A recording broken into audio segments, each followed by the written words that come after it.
On entend souvent parler du métier de média buyer dans le digital, mais sais-tu vraiment ce que c'est et surtout si ça pourrait te correspondre?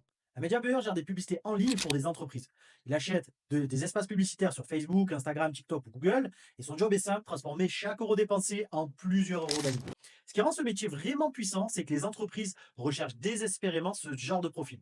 Pourquoi? Parce qu'un bon média, c'est un générateur de clients. Et dans un business, celui qui apporte de l'argent est toujours le plus précieux. J'ai commencé de zéro, sans diplôme, et aujourd'hui, je gère des milliers d'euros de budget depuis mon ordinateur et depuis n'importe où. Mais attention, c'est pas un métier magique. Les débuts sont souvent durs. Tes campagnes peuvent perdre de l'argent, les clients s'impatientent et tu passes des soirées à comprendre pourquoi ça ne marche pas. Et c'est là, malheureusement, que beaucoup abandonnent.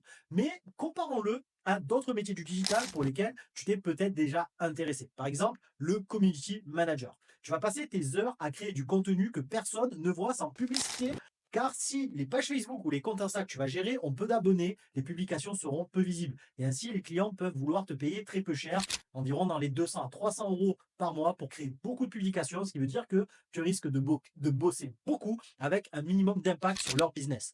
Développeur web, tu peux très bien gagner ta vie, mais la concurrence est mondiale et surtout le gros problème, c'est qu'à chaque fois que tu livres un site internet, tu devras en fait retrouver un autre client. Il n'y aura pas de continuité avec tes clients. Par rapport aux médias, là où c'est intéressant, c'est que tu vas commencer avec des clients à qui tu vas facturer à peu près entre 400 et 700 euros par mois, puis très vite augmenter ce budget, car plus les performances de tes pubs vont augmenter, plus leur investissement va augmenter. Et surtout, le plus dur est vraiment de lancer la première campagne, car il y a de la continuité par rapport aux campagnes que tu vas lancer.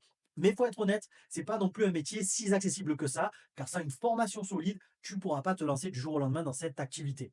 Ce que personne ne te dit, c'est que les meilleurs médias aujourd'hui ne sont pas forcément les profils les plus tech, ni les plus créatifs, mais simplement ceux qui respectent une méthode qui leur permet d'assurer quasiment à tous les coups des résultats gagnants pour leurs clients.